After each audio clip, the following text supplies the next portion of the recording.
جب کوئی شخص کسی گھر سے اپنے یا کسی آفس سے یا کسی اور جگہ سے کام کے لیے نکلتا ہے تو اگر اس کے سامنے سے بلی گزر جائے، یعنی ہماری زبان میں کہتے ہیں بلی کا راستہ کاٹ دینا، اگر بلی اس کا راستہ کاٹ دے تو انسان یہ سوچتا ہے کہ بلی نے راستہ کاٹ دیا ہے، اب میرا یہ کام نہیں ہوگا۔ البتہ محض یہ بات غلط ہے۔ بلی کے سامنے سے گزر جانے سے یا بلی کے راستہ کاٹ دینے سے کسی کے کام کے اندر کوئی رکاوٹ نہیں آتی۔ البتہ ہمیں چاہیے کہ ان سب باتوں سے پرہیز کریں اور لوگوں کو بتائیں کہ یہ سب باتیں محض بے اصل اور بے غیرت ہیں۔ اللہ تبارک و تعالی ہم سب کو عمل کرنے کی توفیق عطا فرمائے۔ بہت سے لوگ یہ سمجھتے ہیں کہ اگر رات کو کتا روتا ہے یا رات میں کتا بھونکتا ہے یا روتا ہے تو اس کے رونے سے یہ سمجھا جاتا ہے کہ کل صبح کو اس بستی کے اندر موت ہو جائے گی۔ اور بہت سے لوگ یہ بھی کہتے ہیں کہ دروازے پر جو زنجیر ہوتی ہے، کنڈی ہوتی ہے، اس کو نہیں بجانا چاہیے۔ لوگ سمجھتے ہیں کہ اگر اس کنڈی کو بجائیں گے تو گھر کے اندر لڑائی ہو جائے گی۔ البتہ یہ دونوں باتیں بے اصل اور غلط ہیں۔ اللہ پاک ہم سب کی ان سب باتوں سے حفاظت فرمائے۔ کسی انسان کو ہچکی آتی ہے تو یہ سوچتے ہیں کہ اس کے ہچکی آنے کی وجہ یہ ہے کہ اس کو قبر یاد کر رہی ہے، یعنی جس کو ہچکی آتی ہے وہ یہ سوچتا ہے کہ مجھے میری قبر یاد کر رہی ہے۔ البتہ ہچکی آنے سے قبر کے یاد کرنے کا کوئی تعلق نہیں ہے، یہ بات غلط ہے۔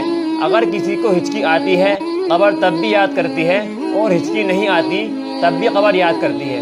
البتہ ہچکی آنے سے قبر کے یاد کرنے کو یہ سمجھنا کہ قبر یاد کر رہی ہے، یہ بات محض بے اصل اور غلط ہے۔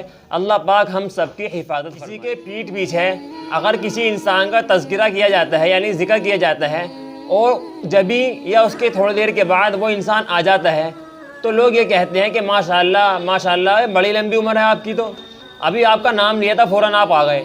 تو اس کے انسان کے آنے سے اس کی لمبی عمر کا گمان کر لینا محض یہ بات بے اصل ہے، اور شریعت کا اس سے کوئی تعلق نہیں ہے۔ شریعت میں کہیں یہ بات نہیں ملتی کہ اگر کسی انسان کا آپ نام لے رہے ہیں اور فوراً وہ آ جائے تو اس کی عمر لمبی ہوگی۔ البتہ اللہ پاک ہم سب کی حفاظت فرمائے۔ اگر کوئی شخص کسی کی چارپائی پر بیٹھ کر پیر ہلاتا ہے تو اس کو یہ سمجھا جاتا ہے کہ جس کی چارپائی پر یہ بیٹھا ہے وہ چارپائی والا قرضدار ہو جائے گا۔ اور بہت سے لوگ یہ کہتے ہیں کہ بھائی پیر مت ہلاؤ نہیں تو تمہارے پیر پر شیطان جھولے گا۔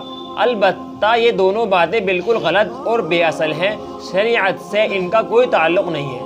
اللہ پاک ہم سب کی ان غلط عقیدوں سے حفاظت فرمائے۔ سالگرہ منانا کیسا ہے؟ محترم بزرگوں، سالگرہ منانا یہ کوئی شریعت کا کام نہیں ہے، اور یہ بات سالگرہ منانے جو ہے یہ شریعت کے خلاف کام ہے۔ شریعت میں اس کا کوئی ثبوت نہیں ملتا۔ البتہ ان سب باتوں سے بچنا چاہیے۔ یہ ہمارے اسلام کے اندر کہیں نہیں ہے کہ آپ سالگرہ منائیں، یہ اسلام کے خلاف طریقہ ہے، اور یہ بات لکھی ہے فتاوی رشیدیہ کے اندر۔ اللہ پاک ہم سب کی حفاظت فرمائے۔ اگر کسی کی گھر یا دکان کے اندر مکڑی جالا لگا دیتی ہے تو یہ سمجھا جاتا ہے کہ یہ گھر والے قرضدار ہو جائیں گے یا دکان والے قرضدار ہو جائیں گے۔ البتہ مکڑی کی جالا لگنے کی وجہ سے کوئی انسان قرضدار نہیں ہوتا۔ ہاں، البتہ مکڑی کے جالوں کو صاف کر دینا چاہیے اور گھر کو، دکان کو صاف ستھرا رکھنا چاہیے۔ اللہ رب العزت صفائی کو اور پاکی کو پسند کرتے ہیں۔